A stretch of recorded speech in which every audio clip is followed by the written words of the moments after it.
Life में कभी ये सोचा ही नहीं था कि मैं एस्ट्रोलॉजर बनूंगी, कभी भी नहीं सोचा था, मतलब सपने में भी नहीं सोचा था। लेकिन मेरे जीवन में एक ऐसी घटना घटी कि मैं इतनी ज्यादा डिप्रेशन में चली गई।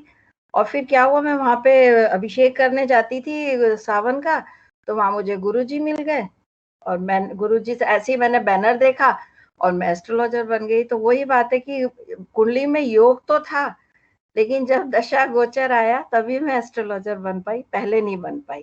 तो इसीलिए ये गोचर का उदाहरण मैं दे रही हूँ आपको, सबसे अच्छा अपना ही दे रही हूँ। परफेक्ट उदाहरण। हाँ, और मैं बता दूं आपको, मैं ग्वालियर में रहती थी, अब मैं गुड़गांव में रहती हूँ और मैंने गुरुजी से ही विशारद 2 कर लिया है। लेकिन बस ये है कि मुझे डर बहुत लग रहा है, मुझे कोऑपरेट करिएगा सब लोग। पहली क्लास है लाइफ की, अब ये गुरुजी का आशीर्वाद है तो सक्सेस तो हो ही जाऊंगी। जहाँ गुरु का आशीर्वाद सब रहता है वहाँ सब ठीक हो जाता है। हाँ जी, बोलिए। सब ओबीडियंट बच्चे मैडम सब मिलजुल के सीख लेंगे सब, वो आज्ञाकारी। हाँ, वो तो गुरुजी बता रहे हैं कि ये बैच बहुत अच्छा है, और कुछ लोगों को तो मैं जानती भी हूँ पर्सनली, जो बहुत ऑब्डिएंट है, तो अच्छा ही है। चलिए, अब गुरुजी ने मुझे बोला है गोचर पढ़ाने को। तो गोचर का मतलब होता है, गोचर जैसे बार बार आने वाला समय या ग्रह, तो वो उसको गोचर कहते हैं। अब क्या होता है, ब्रह्मांड में ग्रह हमेशा चलायमान रहते हैं। लेकिन अपनी कुंडली में तो ग्रह क्या होता है, हमारे जन्म के समय अनुसार किसी राशि विशेष में बैठे रहते हैं। लेकिन ब्रह्मांड में ग्रह हमेशा घूमते रहते हैं, और समय के साथ वह ग्रह चलते चलते अपना फल देते हैं, अपनी कक्षा में घूमते रहते हैं। और सब ग्रहों की चलने की स्पीड भी कम ज्यादा होती है। जैसे सूर्य 14 अप्रैल को मेष राशि में प्रवेश करता है और एक राशि में वो 1 महीना रहता है, यानी 1 डिग्री वो 1 दिन में चलता है। तो 12 राशियों में वो 1 साल में पूरा चक्कर लगा लेता है और फिर वापस 14 अप्रैल को मेष राशि में आ जाता है। और ऐसे ही शनि है, शनि तो बहुत स्लो चलता है, वो 2.5 साल एक ही राशि में रहता है और 30 साल में अपना पूरा चक्कर लगाता है 12 राशियों का। इस तरह सबकी, सब ग्रहों की स्पीड अलग अलग है। तो जब ग्रह ब्रह्मांड में घूमते हैं, गोचर करते हैं, तो क्या होता है, उनमें से तरंगे छोड़ते हैं जो अपने मानव जीवन पे प्रभाव डालती हैं।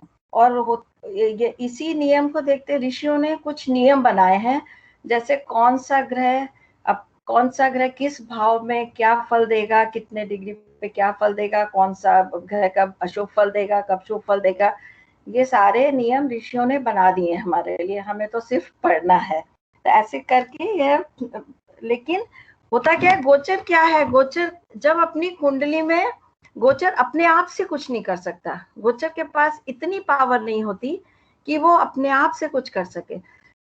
जब जो हमारी कुंडली में हमारे प्रारब्धों के, कर्मों के अनुसार जो ग्रह जहां बैठे होते हैं, जैसे हमारे प्रारब्ध होते हैं, तो वो योगों की पोटली बना के उचित दशा आने पर गोचर को पकड़ा दी जाती है। और गोचर एक संदेश वाहक का काम करता हुआ वो पोटली हमारे पास लेके आता है और उसका असर हम पे हो जाता है। और लेकिन ये अपन सोचे कि गोचर हमारे भविष्य को बदल सकते हैं, तो वो नहीं हो सकता। गोचर डिपेंड करते हैं दशाओं पे और योगों पे जो हमारी कुंडली में है। और जैसे मान लीजिए किसी की अपन ने कुंडली देखी और संतान योग नहीं है उसका, अगर संतान का कितना भी अच्छा योग आ रहा हो रहा, अनुकूल होगा वो गोचर, लेकिन फिर भी हमें कभी उसकी संतान की भविष्यवाणी नहीं करनी चाहिए। तो ये गोचर के नियम होते हैं। अब गोचर को कई तरह, जैसे कोई तो चंद्र लग्न से देखता है, कोई कहीं जन्म लग्न से बताया गया है, कहीं सूर्य लग्न से, कहीं ये बताया कि रिलेवेंट हाउस में ग्रह रख के उसको लग्न बना के आप देख लो। तो इस तरह से कई नियम है, लेकिन ज्यादा प्रधानता चंद्र लग्न को ही दी गई है।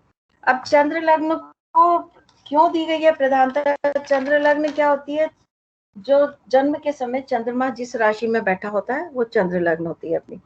तो चंद्र लग्न से क्यों देखते हैं, सबसे पहला तो यही है कि चंद्रमा पृथ्वी के बहुत निकट है और हमारे मन का कारक है, तो हमारे मन पे प्रभाव डालता है बहुत अधिक। फिर दूसरा कारण है जो पोटली बनाई जाती है, योगों द्वारा जो पोटली बनाई जाती है, तो योग क्या होते हैं, योग बहुत से योग चंद्रमा से बनते हैं और बहुत शुभ योग भी बनते हैं, तो इसीलिए योग भी चंद्रमा पे डिपेंड करते हैं।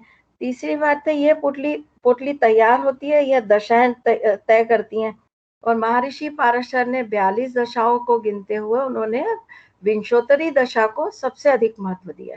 तो विंशोत्तरी दशा चंद्रमा के नक्षत्र पे डिपेंड करती है, यानी कि जातक का जब जन्म हुआ है तो चंद्रमा किस नक्षत्र में है, उसके स्वामी की दशा जातक को मिलती है। तो ये हो गया, दशा भी चंद्रमा पे डिपेंड करती है। और आयु जो हम देखते हैं, तो आयु जो सतयुग में थी, वह सतयुग में नैसर्गिक आयु, त्रेता में पिंड आयु, द्वापर में अंश आयु, और कलयुग में नक्षत्र आयु के फल बताते हैं। तो नक्षत्र आयु यानी वो भी चंद्रमा पे ही, आयु निर्णय भी हम चंद्रमा से ही करते हैं। इसीलिए जब योग, दशा, आयु निर्णय सब कुछ चंद्रमा से हो रहा है, तो गोचर को चंद्र कुंडली से देखने की ही ज्यादा ऋषियों ने चंद्र कुंडली पे ही महत्व दिया है। तीसरा ये भी सबसे अधिक ये है कि चंद्रमा हमारे मन का कारक होता है। अब चंद्रमा हमारे मन का कारक है, तो जो पोटली गोचर लेके आया है वो हमारे ऊपर क्या असर करेगी, यह डिपेंड करता है कि हमारा चंद्रमा कैसा है। अगर चंद्रमा बली है तो वो कुछ और असर होएगा हमारे जीवन पे, अगर चंद्रमा निर्बल है तो कुछ और असर होगा हमारे जीवन पे। तो चंद्रमा हमारे जीवन मन का कारक है, तो इसीलिए गोचर चंद्र कुंडली से देखना ही ठीक रहता है। लेकिन आजकल क्या हो गया है कि सूर्य लग्न से भी देखने लगे हैं पाश्चात्य उसमें, और जन्म लग्न से भी ठीक है, लगानी चाहिए सब, लेकिन ज्यादातर हमें यही देखना चाहिए, चंद्र लग्न से ही देखना चाहिए। जैसे अभी ये तो मैंने किताब का बताया, मेरे पास कुंडलियां बहुत आती है। अब मैं आपको बताऊं, अभी मेरे पास परसों कुंडली आई है, और 2 दिन में 2-3 कुंडली आई। एक सेकेंड, उसमें क्या था कि मकर राशि थी 2 जातक की, और मंगल चल रहा था 7वें घर में, कर्क राशि में, नीच का मंगल। एक कुंडली मेरे पास परसों आई, तो उसमें ये हुआ कि वो दोनों मियाँ बीवी की लड़ाई हो गई, और बहुत ज्यादा लड़ाई हुई, लेकिन वाइफ चली गई छोड़ के, और हस्बैंड ने कहा ठीक है, जा रही है चली जाएगी, कोई बात नहीं, अपने आप आ जाएगी। अभी जब मैं क्लास लेने वाली थी, उससे पहले मेरे पास एक कुंडली आई, उसमें यही था, उसका भी मकर राशि थी और कर्क में मंगल था। उसकी वाइफ और उसकी झगड़ा हुआ, और वो इतना रो रहा था, वो बच्चा इतना रोया है कि मतलब उसकी आवाज सुन के मुझे भी रोना आ गया, कि इतना ज्यादा रो रहा था वो, कि मतलब मेरी वाइफ मुझे छोड़ के जा रही है, मैं उसके बिना नहीं रह सकता। तो ये अंतर होता है गोचर का, कि हमारा चंद्रमा कैसा है। और ये अपन सब कुछ पढ़ तो लेते हैं, लेकिन जब तक अपन खुद कुंडलियों पे नहीं लगाते ना, सबसे ज्यादा अधिक यही होता है अपने को, जब तक अपन कुंडलियों पे लगाते जाते हैं, जितनी आप लोग। क्या आप ज्योतिष जिज्ञासु हैं? क्या आप ज्योतिष के सटीक वैज्ञानिक आधार को जानना, समझना, परखना चाहते हैं? और क्या आप सैद्धांतिक ज्योतिषी और ज्योतिष शिक्षक बनना चाहते हैं? तो आइए, आपका स्वागत है। Admission open for session 2020। ज्योतिष सीखिए। Indian Council of Astrological Science ICAS Chennai द्वारा संचालित पाठ्यक्रम, संपूर्ण भारत में शाखाएं, और अब आपके शहर ग्वालियर में भी। प्रवेश विभिन्न संकायों में। ज्योतिष प्रवीण 1 वर्षीय डिप्लोमा, ज्योतिष विशारद 1 वर्षीय डिप्लोमा, हस्तरेखा प्रवीण 6 माह का डिप्लोमा, हस्तरेखा विशारद 6 माह का डिप्लोमा, वास्तु प्रवीण 6 माह का डिप्लोमा, वास्तु आचार्य 6 माह का diploma. Dear students, during this session you attend seminars, workshops, discussions on contemporary topics to integrate principles of Jyotish with management, governance, science. So hurry up, only few seats available. Classes only Saturday and Sunday. हमने प्रबुद्ध वर्ग को ज्योतिष के ज्ञान देने के लिए ये सेंटर खोला है सन 2012 में। डॉक्टर बीवी रमन का ये कोर्स है और Indian Council of astrological sciences Chennai से चलता है। इसकी एक फ्रेंचाइजी हमने ग्वालियर में ली है 2012 में, और अभी हमारे यहाँ पर मध्य प्रदेश का केवल एक ही सेंटर है, ये आईकास के नाम से। अभी तक लगभग यहाँ पर 280 छात्र अध्ययन कर चुके हैं और अभी इस वर्ष में भी लगभग 43 छात्र अध्ययन कर रहे हैं। तो प्रबुद्ध वर्ग में पढ़े लिखे लोगों में ज्योतिष जाए, इस उद्देश्य से हम लोग ज्योतिष पढ़ा रहे हैं। ज्योतिष सभी के लिए जरूरी है क्योंकि प्रत्येक व्यक्ति अपने प्रारब्ध को भोग रहा है, लेकिन प्रारब्ध को भोगने में आने वाली कठिनाइयाँ और वो किसी प्रारब्ध को क्यों भोग रहा है, कैसे भोग रहा है, और वो उसे ज्योतिष के माध्यम से संज्ञान हो जाता है कि मेरे संग ये कठिनाइयाँ आ रही हैं। तो उन कठिनाइयों से बचने के लिए वह कोई दैविक भौतिक उपचार करके अपने आप को सुरक्षित कर सकता है और खुशमय जीवन जी सकता है। इसलिए ज्योतिष बहुत जरूरी है जीवन के लिए।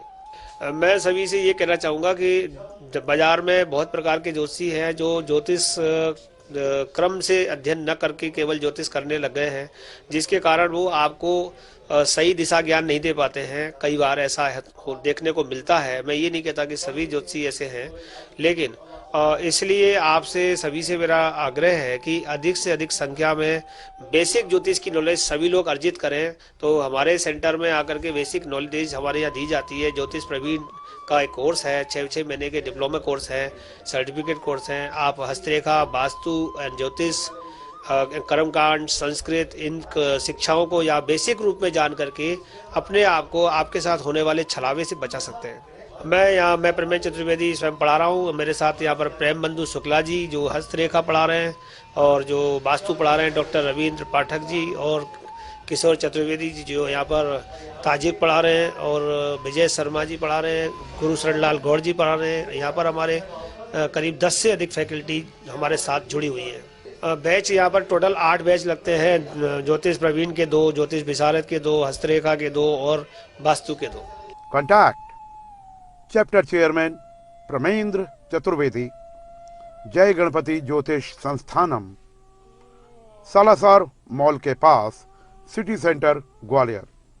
Mobile number 9827220771, 7987283580, 9302214784। आइए ज्योतिष सीखें।